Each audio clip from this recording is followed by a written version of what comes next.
तो हेलो दोस्तों, आज हम लोग पढ़ेंगे क्लास 7 बाल महाभारत का 7वां चैप्टर भीम। पांचों पांडव तथा धृतराष्ट्र। अच्छा, भीम कुछ लोग बोलेंगे कौन थे, तो भीम जो पांडु के पुत्र थे। पांडव 5 बेटे कुंती और माद्री से, तो कुंती से 3 भाई हुए थे, उनमें से एक भीम थे। तो अब आगे बढ़ते हैं कहानी शुरू करते हुए।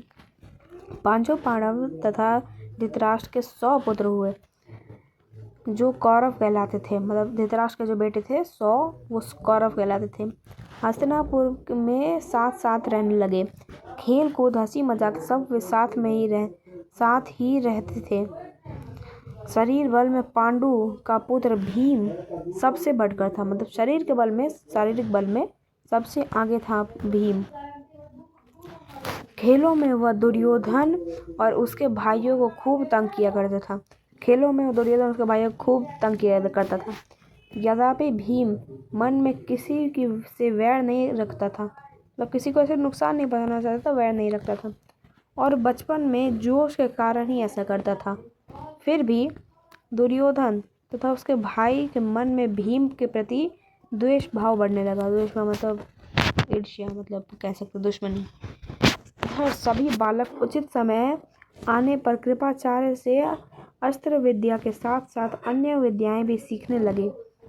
विद्या सीखने से भी पांडव कौरव में आ गए थे। मतलब हर चीज में कहना चाहता है, हर फील्ड में जो कौरव था वो पीछे थे पांडव से। इससे कौरव और झिझलने लगे। दुर्योधन पांडव को हर प्रकार से नीचे दिखाने का प्रयत्न करता था। भीम से तो उसकी जरा भी नहीं पड़ती थी। एक बार सब कौरव ने आपस में सलाह करके यह निश्चय किया कि भीम को गंगा में डुबाकर मार दिया जाएगा। सोचो, इतने बुरा उनके ऊपर मुंह पे आया कि भीम ही को डुबा के मार देंगे। और उसके मरने पर युधिष्ठिर, अर्जुन आदि को कैद करके बंदी बना लिया जाए। बचपन से उनमें दुश्मनी का भाव था। दुर्योधन ने सोचा कि ऐसा करने से सारे राज पर उनका अधिकार हो जाएगा। ऐसा सोचा सारे राज पर अपना धाक जमा लेंगे।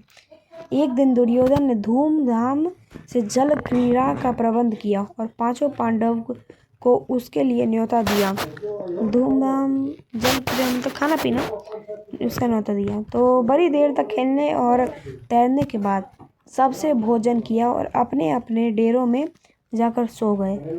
दुर्योधन ने छल से भीम के भोजन में विष मिला दिया था, जहर मिला दिया था।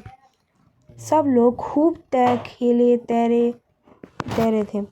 सो थकाकर भीम को विष के कारण गहरा नशा हो गया और वह डेरे पर भी ना पहुंच पाया और नशे में चूर होकर गंगा किनारे रेत में ही गिर गया।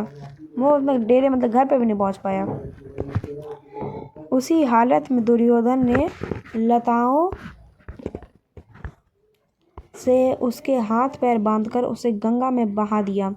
लताओं में जकड़ा हुआ, मतलब लताओं से रस्सी कहते हैं, लताओं में जकड़ा हुआ भीम का शरीर गंगा की धारा में बहता हुआ दूर निकल गया। इधर दुर्योधन सोचकर खुश हो रहा था कि भीम का काम तमाम हो गया। तो सोच रहा था भीम मर गया, लेकिन ऐसा थोड़ी होता है।